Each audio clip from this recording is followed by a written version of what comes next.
Hello everyone. Today we are reviewing a brand new student grade watercolor paint.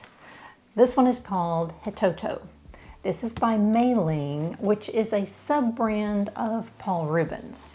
So they asked me to review this paint, and I was fairly hesitant because I am not a student grade watercolor paint fan, but I really like Paul Rubens, and they say that this is a really high level quality student grade paint. So, well, let's see about that. If you're new here, my name is Teresa. I'm a surface pattern designer and watercolor artist. So they come in this very vibrant box, which is kind of fun. This is the 24 set. You open it up and they give you the pamphlet for all 36 colors, even though this is the 24 set. And so there they talk all about it as usual, and they give you all 36 colors. So it's very easy for you to see which ones that you do not have in this set if you're interested in buying more. And then we look at the inside, and I have to say, I'm not real fond of the checkerboard tubes because my brain just cannot sort out the color in the tube. I mean, you know, of course, you know, these are blues, these are greens, here, browns, that's obviously yellow, but it plays a little trick on my mind. So that just makes my mind have to work a little bit. If I had one tip for them, it would be just do solid color, make it simple. That's a little confusing. They state that these are very transparent and that they are very light fast. So if we look on the tube, it will give you all the information as all watercolor tubes will. They also sent along 2 of their Paul Rubens sketchbooks. So these are really fun. They're accordion style. Now the blue covers are cold pressed and the pink covers are hot pressed, just for that inside little tip there. But as you see, you can pull it out and have one big spread, or you can paint on each individual page, and they are perforated if you wanted to take them out. And if you flip it over, you could actually paint on the back side as well. As soon as I started swatching these, I could tell they are very transparent. Now, all watercolors are transparent by nature, but student grade watercolors tend to be more transparent because they have less pigment in them. And these were so transparent, especially certain colors, that I went back over them twice just so I could get a good feel for the color. And as you can see, these are just as advertised, very vibrant colors. They did not fade a whole lot, and we'll talk a bit more about that in a minute. I also mixed some of my own colors using these paints just to see how they would behave. Sometimes, especially in student grade paints, when you mix colors, they will separate in your palette while you're trying to paint with them, and you constantly have to remix them, you know, stir them up with your brush as you're painting. So I just thought I would see how these handled that. And I mixed quite a few colors, and I never once had a problem with that. Now here's some of the other ones that I did. And anytime you're using ultramarine or some of the other blues, you'll get some granulation, which I did in some of these. There's some granulating, but I really like granulation. Not everyone does, but I mean, like this one right here, that's some heavy granulation that I think just adds lovely depth of color and texture. But I felt like these paints handled mixing very well. They remained stable. So these 3 were just a quick and easy initial painting. This one, as you can tell, yeah, the colors are there, but they're fairly thin. And that's pretty true of any student grade paint. This is how they turn out, even the vibrant colors. Now these greens, that actually came straight from the tube. So you can see the difference of coming straight from the tube and, you know, from your palette after they've dried and you've re-wet them. But then I went to the sketchbook. Now I started with some leaves to drop in colors, and this is really the way I love to paint, like a wet on wet technique. And it did really well with this. The colors blended very smoothly.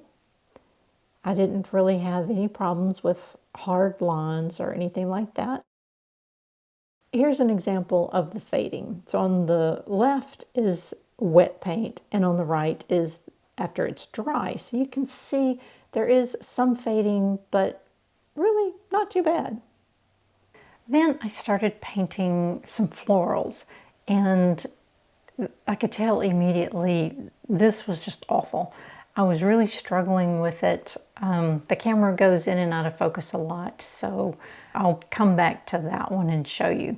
But so I moved over to a different paper because I really felt like the problems I was having had more to do with the paper than the pigment.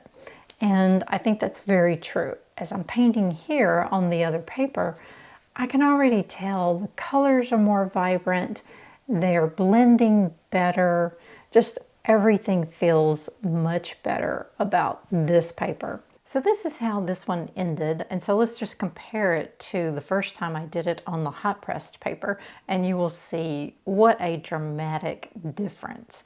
The blending just wasn't happening. It's just a blurry mess, and so this one is so much better, and it's all because of the paper. So now that I worked out that the paper was giving me so much trouble, now we're just going to move forward with only cold pressed paper, and no review is complete without a good wash. So I'm just going to do a little landscape here with some sky. I'll add in a few colors and we'll see how that happens. But I really don't work on hot pressed paper. It's just not really good for the way that I like to paint, which is with a lot of water and very loose, and hot pressed really dries fast. So I really don't use it. So I don't feel like I'm a good judge of the Paul Rubens hot pressed paper that they sent to me. So, you know, if you like hot pressed paper, then it is a fun little book. You only get 7 really pages, and then if you flip it over and use the back side, you could get 14 technically. But you know, that might be a fun thing for you to try. I'm just not a good judge of that, I feel like. And really this review is mostly about these pigments.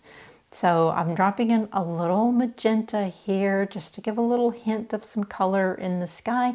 And I can already tell with the yellow there, it's dispersing very well. So I'm really pleased with how this pigment blends. So far, it's done well with that.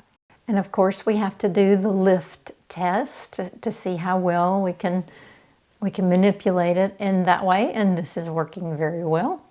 And when I was actually painting this, the colors were not this pale, but here on camera, I'm seeing that it looked a lot more faded than it was in person. I don't know why that happened, and of course when it dries it's going to get even lighter. So you may be having trouble seeing what I'm talking about here. But when I got to the grass and all of that, that really did well, and adding the trees on top, I mean all of this worked really well, just as I would expect with any other paint. And then I decided to do a little pear, and that was a fun little small painting. And again, I'm just testing over and over how well these colors are blending, and it seems like I'm using a lot of greens, so in a minute I will switch and use some other colors too. But I'm really pleased with how well these pigments are doing. So I actually painted all of this over several days because I really wanted to give this a good try. I went into this pretty biased against student grade paints, so I felt like I really needed to be fair and take my time with it and give it a fair shake. I tend to not like student grades, but I do recognize that there are cases where if you're just beginning with watercolors, you're not going to want to go out and buy really expensive paints, or,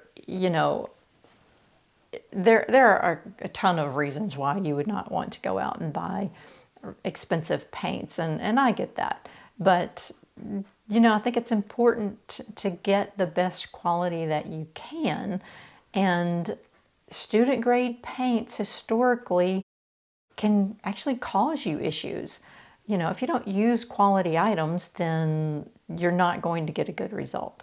So if you are struggling with a particular problem with your paints or with your painting, and you're having trouble overcoming, or if you just want to elevate your painting skills, then jump up to the professional grade. That will take you to the next level. But so far, these are working out pretty well. These are also layering pretty well. I'm doing some light layering here. I've only had a couple of little instances over the past few days where it wanted to lift the first layer of pigment. And so I would just say go with the light hand when you're layering. But, so it's doing a fair job of layering. And this is really the last one that I did, and I am the most happy with this one. So the big takeaway today is, if you are looking for a budget-friendly beginner set, this is a good student grade set. It's only $25.99 right now from Amazon for all 24 colors. So that's a very reasonable price for what you're getting. I hope this was useful information. Thanks for joining me, and I hope to see you next time.